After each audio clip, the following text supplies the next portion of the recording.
Hi, my name is Ellie Overton, and today I'll be teaching you how to make brownies from scratch. This is a very simple recipe with very few steps and very few ingredients. This makes it perfect for anyone who is just making these for the very first time. The first step to make the perfect brownie is preheating your oven. You'll want to preheat your oven to 350 degrees. This is a very important step because it ensures that your brownies will be cooked properly.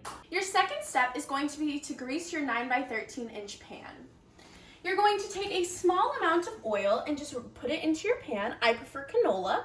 You're going to use a clean paper towel and just rub it in on the sides and on the bottom so that when you bake your brownies, they don't stick. Now that our pan is greased, we're going to set this aside. And then we're going to grab our large bowl to begin making our brownie batter. The first step is going to be to dump in 3/4 of a cup of cocoa. Now we are going to add a 1/2 teaspoon of baking soda into this cocoa mix. You are then going to give it a little bit of a whisk just to incorporate that all together. All right, now you are going to add in 1/3 of a cup of melted butter. You're going to want to give that a nice whisk just to incorporate the butter into the cocoa mixture. Now you are going to add in a 1/2 cup of boiling water.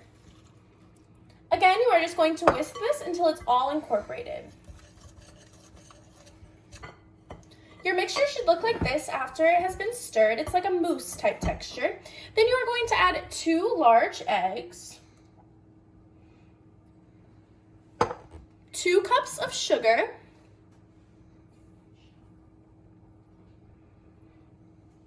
and another 1/3 cup of butter. Now you're going to whisk this until it is all combined.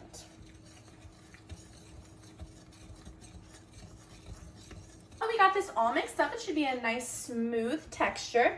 We're going to add 1/2 teaspoon of salt, a full teaspoon of vanilla,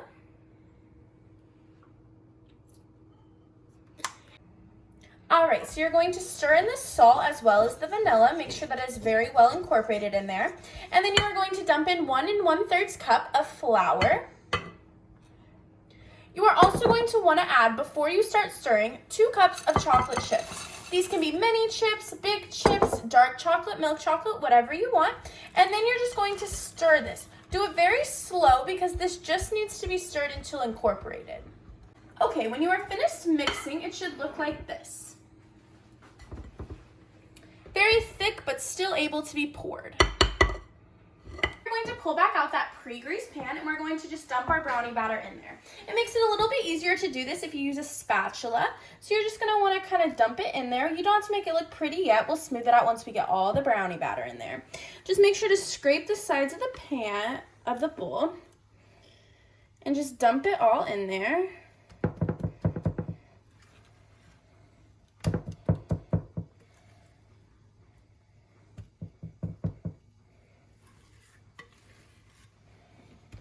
Okay, so after that is done, we're just going to gently spread this. You want to make sure not to get it on the sides or else it'll burn when it's in the oven.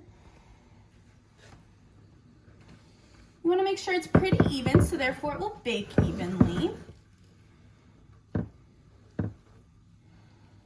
And then once you finish this, you're just going to pop it in the oven. I'm going to put this in the oven at 350 degrees. For about 35 to 40 minutes. You want to keep a close eye on it because brownies can overcook very quickly, and just remember that an undercooked brownie is always better than an overcooked brownie.